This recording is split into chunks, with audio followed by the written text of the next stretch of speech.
बिस्मिल्लाहिर्रहमानिर्रहीम। रब्बिश्रह ली सदरी व यस्सिर ली अमरी वहलुल उक़दतम मिन लिसानी यफ़क़हू क़ौली या मुक़ल्लिबल क़ुलूबि सब्बित क़ल्बी अला दीनिक।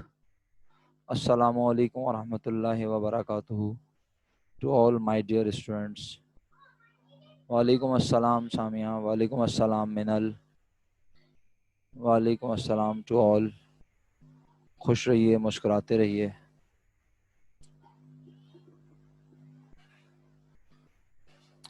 हमने जॉब ऑर्डर कॉस्टिंग का चैप्टर लास्ट वीक शुरू किया और if I am not wrong तो मैंने सैटरडे की क्लास में आपको पेट भर के होमवर्क दिया, ऐसा ही है? पेट भर के, जेब भर के, सब चीज़ें भर भर के होमवर्क दिया। बस 3 क्वेश्चन दिए अलाना, बस 3 थे, थोड़ा सा था। ओके, पहले लिखवा दो जरा 3 कौन कौन से थे फटाफट।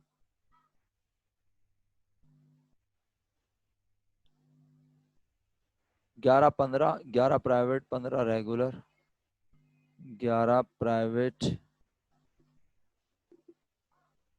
15 रेगुलर और 15 प्राइवेट। ओके, कहाँ से शुरू करें कहानी? कैसे, सीधा चलें या उल्टा चलें, या यहां से पिक करूं? 11 कौन सा? प्राइवेट, सीधा। ओके, 11 प्राइवेट से शुरू करते हैं भाई। चेक करना, हाँ। जहाज उड़ा लूंगा जहां पे मुझे लगा कि जहाज की गुंजाइश है, जहां मुझे नजर आया रनवे तो जहाज उड़ा दूंगा। जहां लगा रोड थोड़ा सा छोटा है वहां आपके खातिर ट्रक, मिनी बस, चिंची सब चला लेंगे। 2011 प्राइवेट,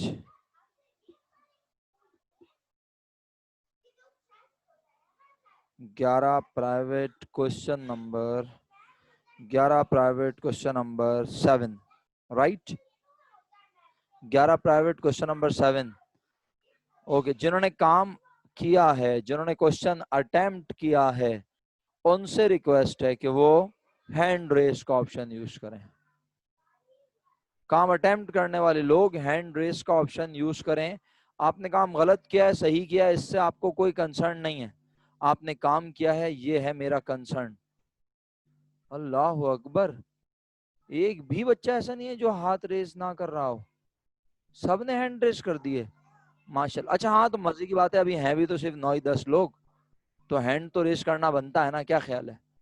ओके, अच्छा। तो आप में से कुछ लोग जो है, बड़ी माजरत के साथ जुमला पुराना हो गया लेकिन है आज भी जानदार।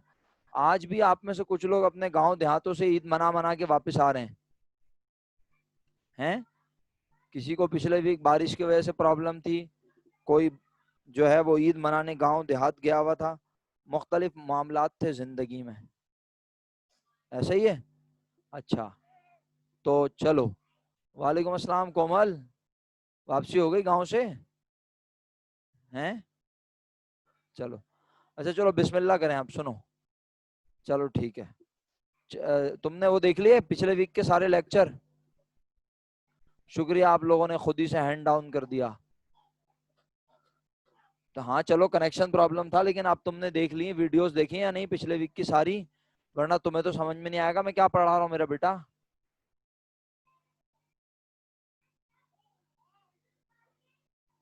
भाई जितनी भी वीडियोस हैं सारी देख लो इस चैप्टर की, बस सिंपल। सही है, तीनों दिन पढ़ाया था मैंने।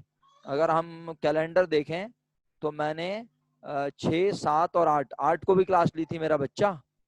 सिर्फ 8 को मैंने बीकॉम पार्ट 2 की ही क्लास ली थी, बाकी किसी की क्लास नहीं ली थी मैंने। उस दिन मैंने ऑफ किया था।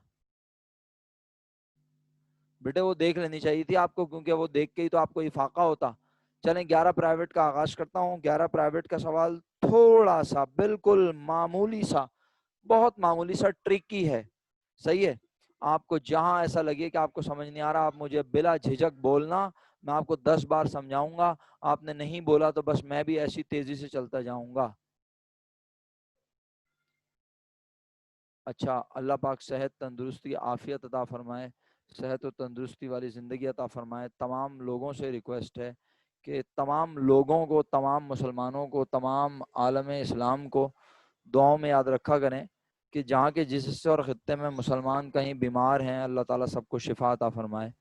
मेरी सबके लिए यही दुआ है, और ख़ास तौर पे आपके कज़न के लिए भी बेटा ये दुआ है कि अल्लाह ताला आफियत वाले मामलात फरमाए, सेहत तंदुरुस्ती वाली ज़िंदगी दें। ओके प्यारे बच्चों, 2011 प्राइवेट का क्वेश्चन नंबर 7 मेरे सामने। The Hamza printers private limited uses job order cost system. The transaction for the month of September 2011 are given below.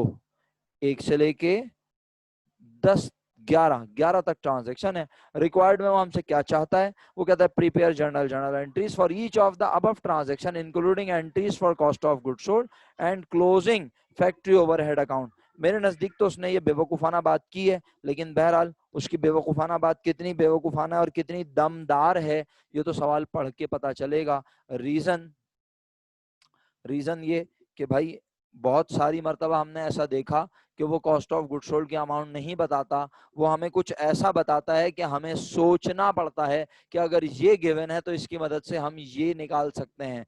जो गिवन होता है उसकी एंट्री बनानी नहीं होती, मजे की बात है, लेकिन जो गिवन होता है उसकी मदद से कुछ निकाल कर हम एंट्री बनाने के काबिल हो जाते हैं। राइट, तो मैं आगे मूव करूं, इजाजत है पॉइंट पढ़ना शुरू करूं। पॉइंट नंबर 1 मटेरियल परचेस और on account 58 lakh rupees. Material खरीद लिया उधार पर 58 लाख रुपए का। अगर इतनी सी ही बात होती ना तो पूरी क्लास एंट्री बनाने की चैंपियन है। क्या एंट्री बनाते? जितना मैंने पढ़ा। अबे आवाज आ रही है तुम लोगों को? जिंदा हो हैं? क्या एंट्री बनती? लिख के बताओ ना, इतनी देर हो गई। शॉर्ट फॉर्म में लिखो, किसने बोला पूरा पूरा लिख के भेजो? शॉर्ट फॉर्म में लिख के भेजो। Material purchase on account 58 lakh, बस। शुक्रिया लेना आपको बेटा, बहुत बहुत। एम आई डेबिट यानी एम आई का मतलब मैं नहीं, क्या मैं डेबिट ये नहीं बोल रहा, मैं बोल रहा हूँ एम आई मर्चेंडाइज इन्वेंट्री डेबिट और अकाउंट पेबल क्रेडिट। 58 लाख से कितनी सिंपल है, लेकिन जब उसने आगे क्या लिख दिया, इंक्लूडिंग, इस 58 लाख रुपीस में क्या है शामिल? क्या शामिल है? Sales tax. कितने परसेंट? 16%। तो हमने कहा अच्छा, अगर इसमें 16% सेल्स टैक्स है तो मटेरियल, इसका मतलब है 58 लाख रुपए का। मटेरियल 58 लाख रुपए का, बोलो ना। मटेरियल 58 लाख रुपए का नहीं है। अच्छा सर फिर कितने का है? मटेरियल की कॉस्ट कुछ और है, और मटेरियल की कॉस्ट में शामिल है, आज मटेरियल की इस प्राइस में शामिल है क्या? Sales tax. तो मैंने कहा ओके, 58 लाख रुपए कॉम्बिनेशन है, कितनी अमाउंट का? दो, एक कॉस्ट मटेरियल की और दूसरी सेल्स टैक्स। कितना है सेल्स टैक्स? परसेंटेज में लिखवा सकते हो? परसेंटेज में लिखवा सकते हो सेल्स टैक्स कितना है? बहुत मुश्किल सवाल, दुनिया का मुश्किल तरीन सवाल। 16%। और कॉस्ट कितनी होगी? कॉस्ट कितनी होगी?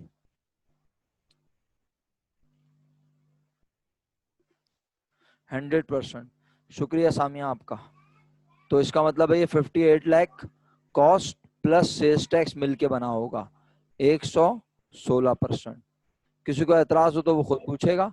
मैंने कहा जब मुझे पता है 58 लाख रुपीस ये है 116%, और मुझे कॉस्ट निकालनी है, सेल्स टैक्स, कोई भी एक चीज निकाल लो। अगर कॉस्ट निकालोगे तो 58 लाख में से उसे माइनस करके सेल्स टैक्स पता चल जाएगा। अगर सेल्स टैक्स निकालोगे तो 58 लाख में से सेल्स टैक्स लेस करके तुम्हें कॉस्ट पता चल जाएगी। तो मैंने कहा चलो आओ निकालते हैं। 58 lakh multiply by 16 divided by 100।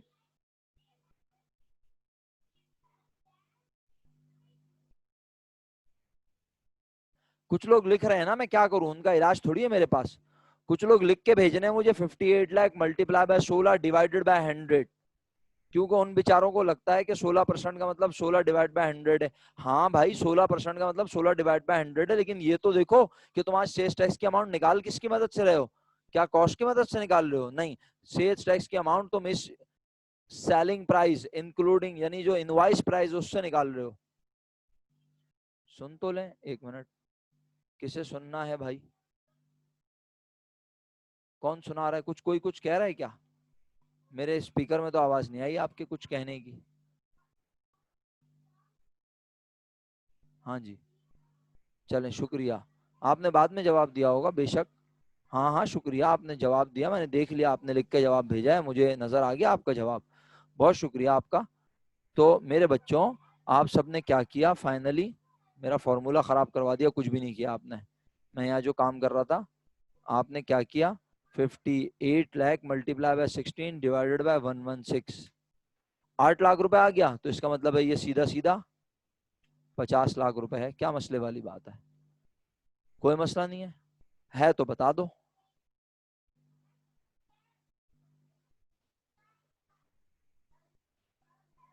सही है भाई। अब एंट्री क्या बनाई तुम सबने? मैं बता देता हूँ, छोड़ो, तुम्हारा टाइम लगेगा लिखने में। एंट्री तुम सबने मेरे मुताबिक बनाई, बोलो तो लिख के दिखाऊं या ऐसे चलूं? वर्बली डिक्टेट करूं एंट्री? जल्दी जवाब दो यार, वर्बली डिक्टेट करूं एंट्री या लिख के बनाऊं फॉर्मेट में? Verbal, okay. सर वर्बली, बोल दें? हाँ बोल ही रहा हूँ। वर्बल बोलने को कहते हैं ना, बोलता हूँ। अच्छा, शुक्रिया। तो भाई एंट्री बना रहे हैं मेरे प्यारे बच्चों हम। एंट्री बनाई, material inventory debit 50 lakh, sales tax debit 8 lakh, और account payable credit 58 lakh. Sir क्यों? 50 लाख का मटेरियल है तो 58 लाख क्यों देंगे? क्योंकि हम सामान खरीद रहे हैं तो हमें सेल्स टैक्स देना है, और जिससे खरीद रहे हैं उसे हम सामान की कीमत भी देंगे और सेल्स टैक्स भी देंगे, और वो आगे हुकूमत को हमारे नाम पर जमा करवाएगा। तो इसलिए हम इसे कहते हैं material inventory debit 50 lakh, sales tax debit 8 lakh, और अकाउंट पेबल क्रेडिट 58 लाख। और सर सेल्स टैक्स के आगे आपने पेबल ने लिखवाया नहीं, पेबल ने लिखेंगे, आप सिर्फ सेल्स टैक्स लिखें, क्योंकि सेल्स पर अलग सेल्स टैक्स होता है और परचेज पर अलग सेल्स टैक्स होता है। फिर दोनों का डिफरेंस लेकर रिटर्न फाइल करते हैं, और डिफरेंस की अमाउंट या तो हुकूमत से रिफंड क्लेम करते हैं या फिर उसको हुकूमत को जमा करवाते हैं, जो कि आपका फिलहाल काम नहीं है। तो मैं आपको मुश्किल में नहीं डालना चाहता। आप बहुत ज्यादा घबराहट हो रही है तो सेल्स टैक्स रिसीवेबल लिख लें, वरना आइडियली आपको सेल्स टैक्स डेबिट में लिखना चाहिए। अब चाहे सेल्स टैक्स पेबल हो चाहे सेल्स टैक्स रिसीवेबल हो, आपने सेल्स टैक्स लिखना है बस। मेरा पॉइंट समझ में आ रहा है? नहीं आ रहा तो मैं दोबारा कह देता हूं। मेरे बच्चों, जब तुम सामान बेचते हो, सेल्स टैक्स लेते हो, हुकूमत के पास जमा कराना होता है, तब सेल्स टैक्स तुम्हारी लायबिलिटी होती है, सेल्स टैक्स पेएबल। और जब तुम किसी से सामान खरीदते हो तो तुम उसे सेल्स टैक्स देते हो, तो वो तुम्हारे बिहाफ पर हुकूमत के पास सेल्स टैक्स जमा करवाता है। जो तुम हुकूमत से क्लेम करते हो कि भाई मैंने इस सामान के ऊपर ऑलरेडी खरीदने पर, इस सामान के मटेरियल को खरीदने पर ऑलरेडी उस पर सेल्स टैक्स दिया था, अब मैं बेचने पे भी सेल्स टैक्स लेके दूं, खरीदने पे भी सेल्स टैक्स लेके दूं, तो मेरा तो बेड़ा गर्क हो जाएगा। तो हुकूमत कहती है ठीक है, आप सेल्स टैक्स को एडजस्ट कर लें, जितना आपने किसी को दिया था और जितना आपने लिया है उसमें से दिया हुआ एडजस्ट कर लें और बाकी हुकूमत के पास जमा करवा दें। ये सारी नॉलेज की बातें थी, आपकी नहीं समझ में आई तो कोई बात नहीं, जब सर पे पड़ती है तब सब समझ जाते हैं इंसान। बीकॉम के लेवल पर आपके सर पे ऐसी चीजें नहीं पड़ेंगी, ना पेपर में और ना अभी फिलहाल, लेकिन आपको बताया है तो यकीनन इसकी कोई ना कोई अहमियत है, तभी तो बताया है। आगे बढ़ता हूँ, सब एंट्री बना चुके हैं। Material inventory debit 50 lakh, sales tax debit 8 lakh. आप पेबल और रिसीवेबल के चक्कर में ही ना पड़े, और अकाउंट पेबल क्रेडिट 58 लाख रुपए। पॉइंट नंबर 2 पढ़ रहा हूँ बच्चों। Material requisition for production. Material requisition का वर्ड याद है आप लोगों को? रिकोजिशन का क्या मतलब होता है? रिकोजिशन का मतलब याद है आप सब लोगों को? रिकोजिशन का मतलब रिक्वेस्ट करना। कौन रिक्वेस्ट करता है बताओ? कौन रिक्वेस्ट करता है आपके ख्याल में? कौन रिक्वेस्ट करेगा? मटेरियल की रिक्वेस्ट कौन भेजेगा? कौन रिक्वेस्ट करेगा? फैक्ट्री वाले? करीब करीब है आपका जवाब, बेहतरीन जवाब है, प्रोडक्शन वाले। जो प्रोडक्ट बनाते हैं वो लोग करेंगे। सही है। कौन करेंगे?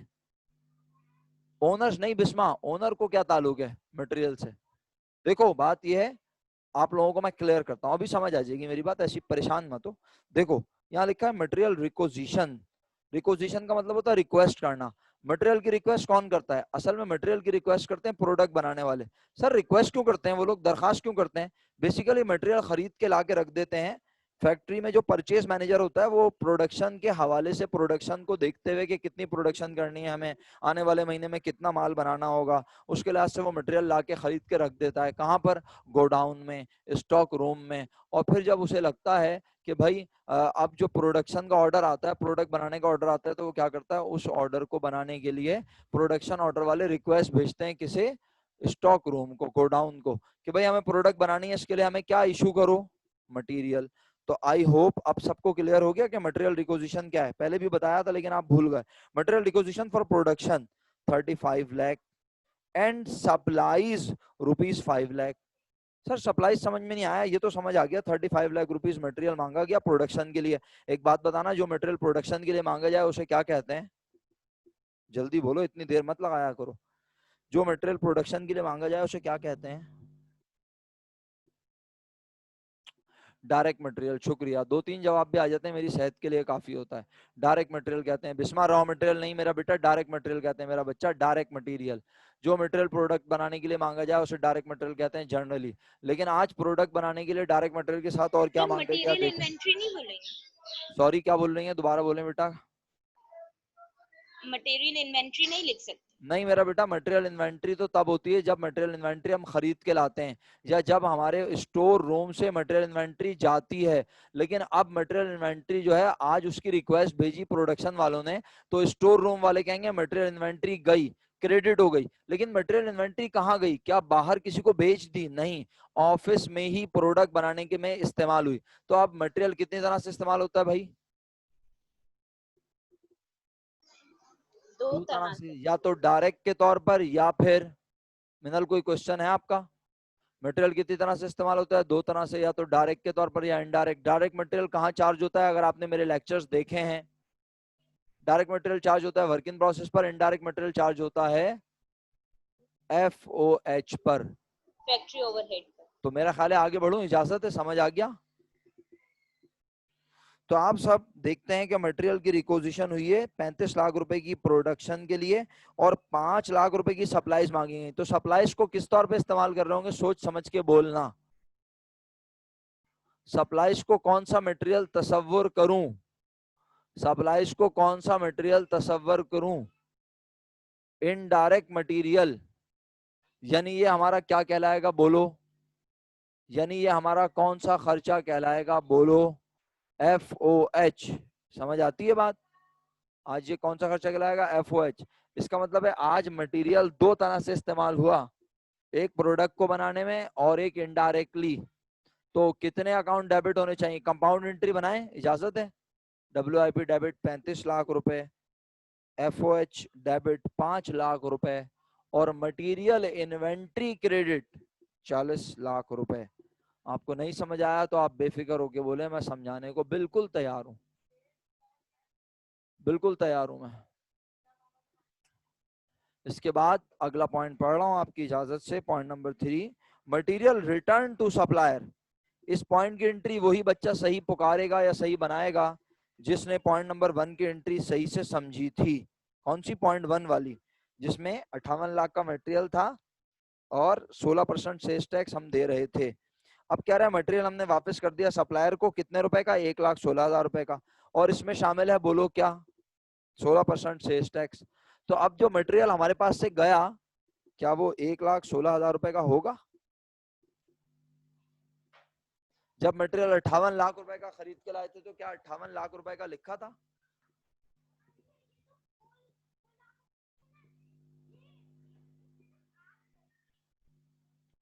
आवाज नहीं आ रही, आवाज नहीं आ रही आप लोगों को?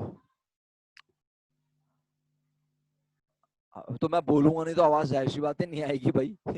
मैं चुप हुआ था ना, लोग जवाब दे रहे थे ना। हाँ, अब मटेरियल जो है, लोगों ने जवाब दिया कि सर जो मटेरियल है वो 1,16,000 रुपए का नहीं होगा। सर क्यों नहीं होगा? क्योंकि आगे लिखा है इंक्लूडिंग 16% सेल्स टैक्स। तो इसका मतलब है 1,16,000 में 16% सेल्स टैक्स भी शामिल है ना?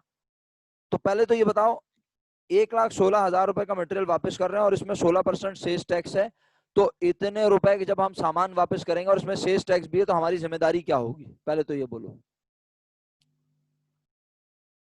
तो तुम सब लोगों ने अकाउंट पेबल 1,16,000 रुपए से डेबिट किया है, पहले ये बताओ। किया? 1,16,000 से अकाउंट पेबल डेबिट। अब मटेरियल इन्वेंट्री क्रेडिट होगी, लेकिन सोच समझ के बोलना क्या वो 1,16,000 से क्रेडिट होगी? बिल्कुल भी नहीं।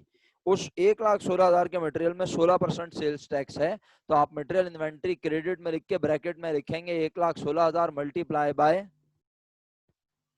1,16,000। क्या क्रेडिट में लिखा है? Material inventory credit 1,16,000 multiply by 100 divided by 116। आपके पास जवाब आया 1,00,000 रुपए। 1,00,000 रुपए मटेरियल इन्वेंट्री क्रेडिट हो गई, और क्रेडिट में आएगा सेल्स टैक्स। ना पेबल लिखना है ना रिसीवेबल, इसीलिए मैंने बोला था पेबल रिसीवेबल लिखोगे तो घूम जाओगे चौरंगियां। तो सेल्स टैक्स क्रेडिट हो गया। सेल्स टैक्स क्या हो गया? सेल्स टैक्स क्रेडिट हो गया। सर जी बेटा बोले। सर एक बार दोबारा बोल देंगे ये एंट्री? बोलना क्या है? सर गलत हो गई थी ना मुझसे, इसलिए वो रह गई अभी। दोबारा बोल दें। कोई बात नहीं बेटा, मैं दोबारा कह देता हूँ, आप गौर से सुने।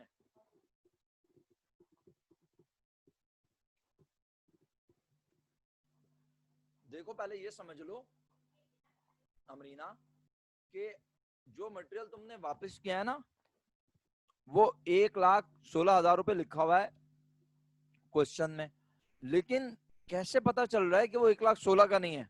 क्या तुक्के लगा रहे हैं सर इमरान? आगे लिखा है इंक्लूडिंग, उस 1,16,000 में शामिल है क्या? Sales tax. आवाज कट रही है? Hello hello. नहीं सर बिल्कुल सही आ रही है। अच्छा जलील भाई आप रिकनेक्ट कीजिए, जलील साहब आप रिकनेक्ट करें। हाँ शायद, ओके हाँ अच्छा। अच्छा बहरहाल मेरी बात गौर से सुने कि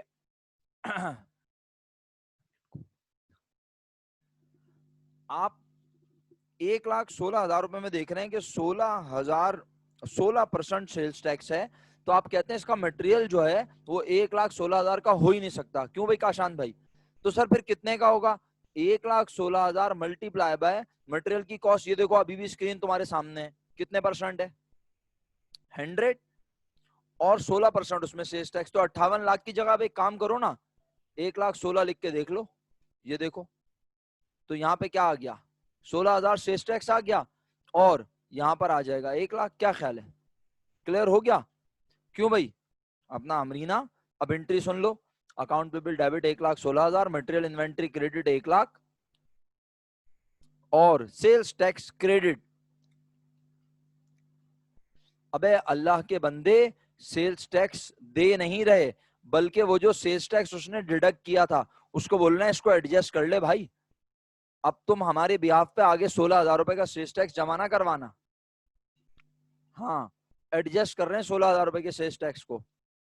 वो जो हमने उसे देने थे ना 1,16,000, उसमें से हम कह रहे हैं 16,000 सेल्स टैक्स के हैं, ये अब हम नहीं देंगे तुम्हें, और 1,00,000 का मटेरियल तुम्हें वापस दे दिया। इस तरह 1,16,000 रुपए से हमारी जिम्मेदारी कम हुई। काशान भाई कुछ थोड़ा सा क्लियर हुआ? बहुत थोड़ा सा, मामूली सा।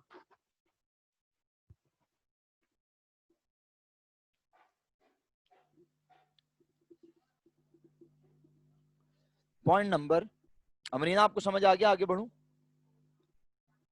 जी sir. Point number 4, accrued payroll 8,25,000 including 8,25,000 रुपए का पेरोल हम पर अदा करना वाजिब है। इसमें शामिल है इनडायरेक्ट लेबर 1,25,000 रुपए की, तो बाकी 7 लाख रुपए की क्या होगी? बाकी 7 लाख रुपए की क्या होगी? जल्दी जल्दी बोलो, अब इतनी देर लगा दी एक सवाल पे। तो आपने एंट्री बनाई WIP WIP डेबिट 7 लाख रुपए, FOH डेबिट 1,25,000 रुपए और एक्रूड पेरोल क्रेडिट 8,25,000 रुपए। अगली एंट्री पे जा रहा हूँ। Point number 5, paid factory electricity bills 4,25,000 रुपए। फैक्ट्री का बिजली का बिल अदा किया। अब एक मजे की बात सुनिए, बात यह है कि बहुत तवील बोल सकता हूं मैं, पूरा लेक्चर आज का जो ना मैं सेल्स टैक्स के ऊपर बोल सकता हूं, लेकिन जब कोई चीज इतनी काम की नहीं है तो मैं क्यों आपका वक्त जाया करूं। ठीक है, आप सबके घरों में बिजली के बिल आते हैं, आप चेक कर लें, उसमें आपके ऊपर GST जनरल सेल्स टैक्स लग के आता है। ठीक है, और जो कमर्शियल इंस्टीट्यूट होते हैं उनके ऊपर भी लगता है, सही, और एक खास हद है, अगर उससे ज्यादा आप इस्तेमाल कर ले तो इनकम टैक्स भी लग जाता है। लेकिन बहरहाल घरेलू सार्फिन पर इनकम टैक्स नहीं लगकर आता, क्योंकि घरेलू सार्फिन का एक बिल की एक हद होती है।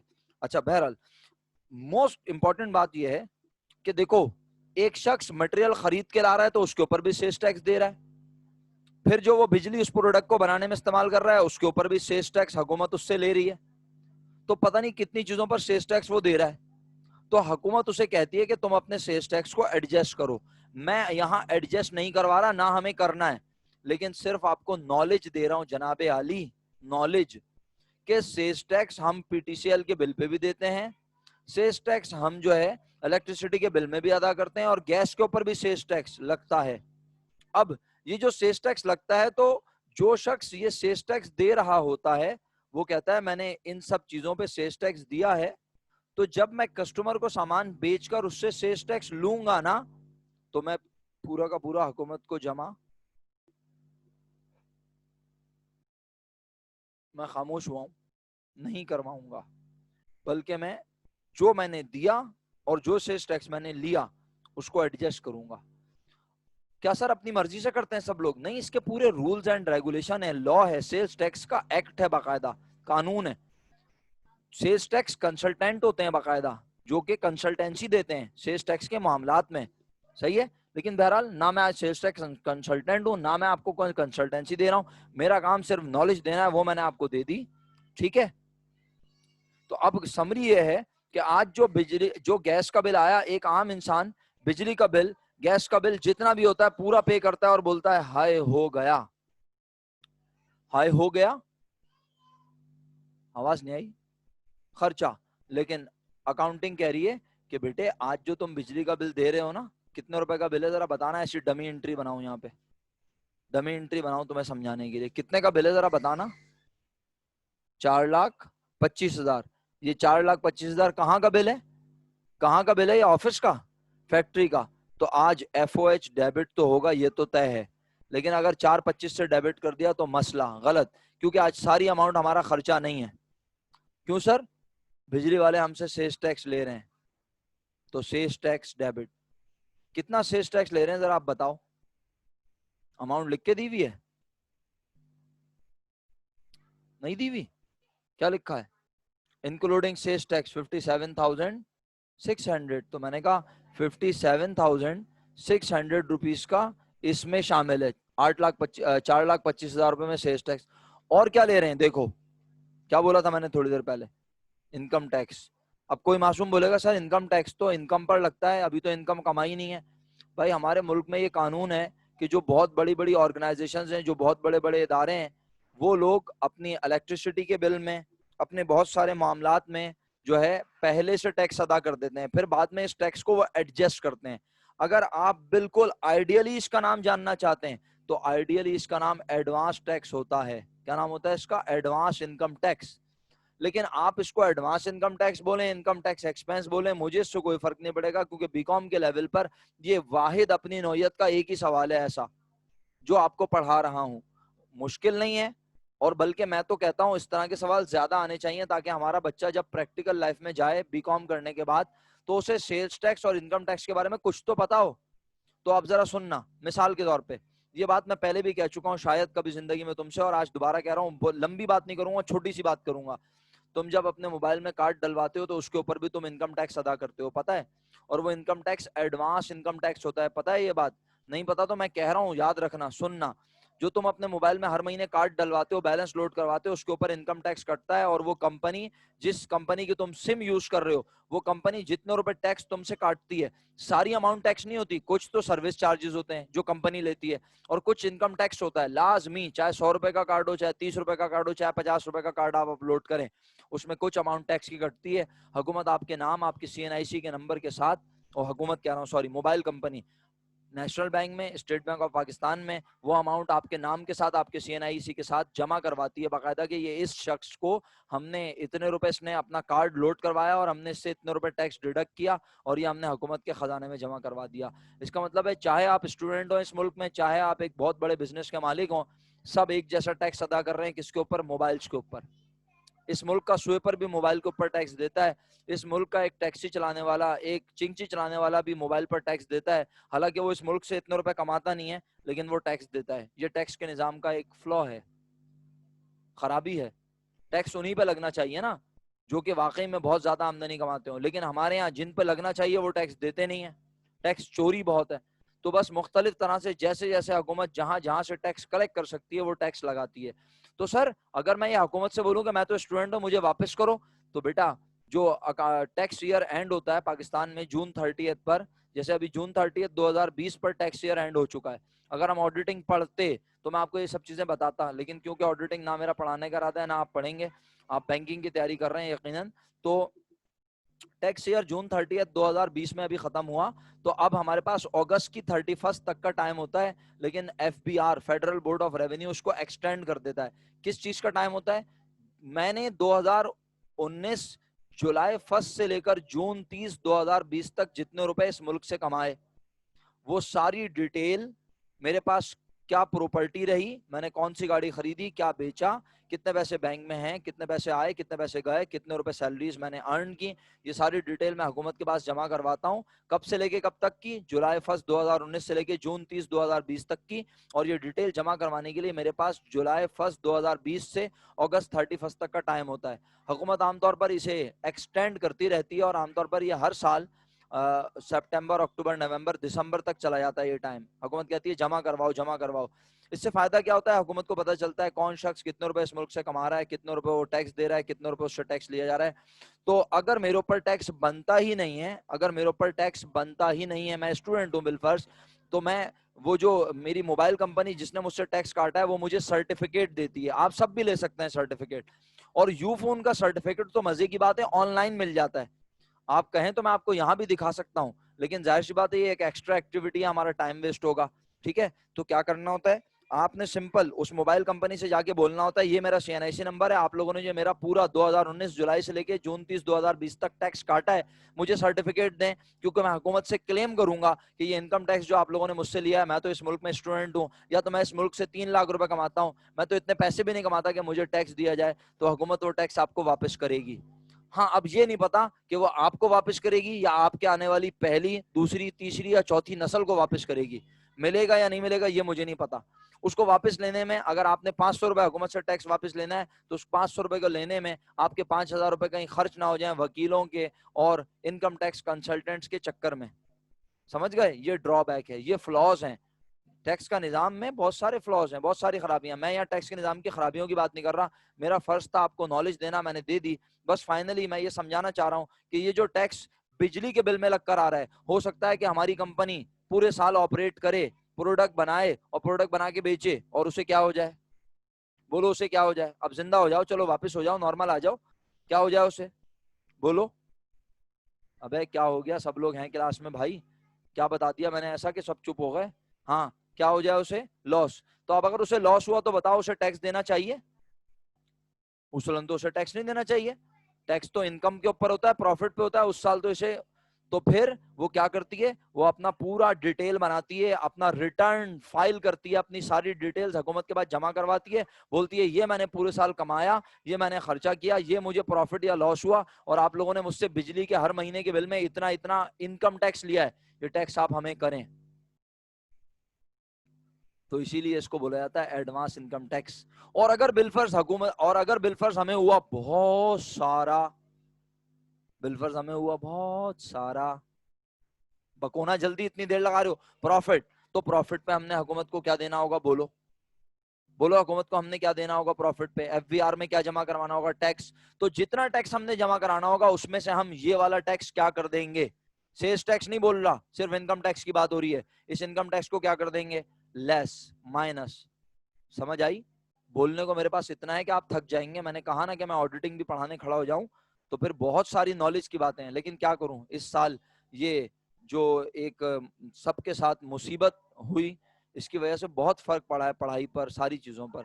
तो इनकम टैक्स की अमाउंट कितनी है प्यारे बच्चों? अब कोई बच्चा इसे एडवांस इनकम टैक्स लिखे, कोई बच्चा इसे इनकम टैक्स लिखे, और यकीन करें कोई बच्चा इसे इनकम टैक्स एक्सपेंस लिखे, सर इमरान की सेहत पे कोई फर्क नहीं पड़ेगा, लेकिन हमने बिजली का बिल अदा कितने का किया ये बताओ? बिजली का बिल अदा कितने का किया? पैसे कितने का है हमारे पास से ये बताओ? तो मेरे पास से कैश चला गया कितना? 4,25,000। अगर 4,25 मेरे पास से कैश गया तो उसमें से ये दोनों अमाउंट मेरा इस साल का खर्चा, ये दोनों मेरा इस साल का खर्चा अभी नहीं है, मैं इनको पहले से खर्चा नहीं कहता, तो मेरा खर्चा है 3,60,000। ईमानदारी से बताएं, आप सबको ये एंट्री समझ आई या नहीं? इतनी देर लगाई है मैंने इस एंट्री पर, फजूल बकबक भी की है मुझे पता है, लेकिन ये बकबक आपके काम की है। मैं बिल्कुल भी एक्स्ट्रा नहीं बोल रहा इस वक्त, और यकीन करें मैं बहुत देर तक बोल सकता था इस पे, लेकिन मैंने कहा नहीं यार, अभी माहौल नहीं है, ऑनलाइन में वैसे ही बहुत टाइम लग रहा है, पढ़ाने में बड़ी मेहनत है, तो कम से कम बच्चों को समझ आ जाए, ऐसा ना हो बच्चे घूम जाएं, चौरंगी ना घूमें। अगर आपको ये समझ आ गई तो अगली एंट्री आप खुद जल्दी से सही कर लें, अगर आपने गलत बनाई हुई है। कौन सी? फैक्ट्री गैस बिल वाली। फैक्ट्री के गैस बिल की एंट्री आप सही कर लें। कर चुके हैं तो मैं एंट्री बोलता हूं, चेक करें। FOH debit 14,000, sales tax debit 2,240, cash credit 16,240। Correct? आगे बढ़ूं? इजाजत है? Thank you. Other manufacturing expenses incurred, और खर्चे हुए मैन्युफैक्चरिंग के 1,50,000 के। FOH debit, FOH debit, account payable credit 1,50,000 रुपए। क्लियर? आगे बढ़ूं? इजाजत है जी। सर सर अकाउंट पेबल क्यों आएगा? एफओएच एक्सपेंस नहीं आएगा?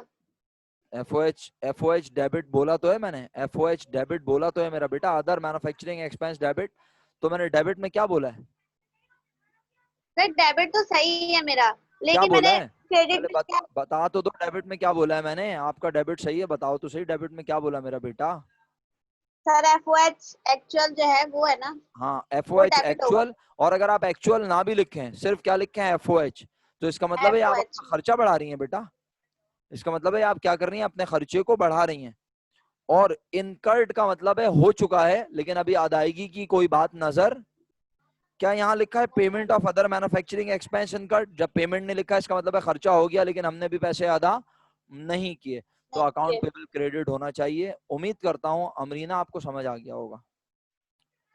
जी प्यारे बच्चों, अगला पॉइंट है FOH applied at the rate of 175% of direct labour cost. FOH apply किया, कहाँ अप्लाई होता है, किसमें अप्लाई करते हैं FOH? आप सबने एंट्री बनाई, डायरेक्ट लेबर पे अप्लाई करते हैं। मैं कह रहा हूँ किस में अप्लाई करते हैं। सामिया, तुम लोग सुनते नहीं हो सवाल। किस में अप्लाई करते हैं? वर्क इन प्रोसेस में अप्लाई करते हैं। तो आज FOH अप्लाई हुआ, वर्क इन प्रोसेस में अप्लाई हुआ, और 175% अप्लाई हुआ किस चीज का? तो आप सबने डायरेक्ट लेबर की अमाउंट उठाई। कितनी थी डायरेक्ट लेबर की अमाउंट? 7 लाख रुपए। 7 लाख रुपए का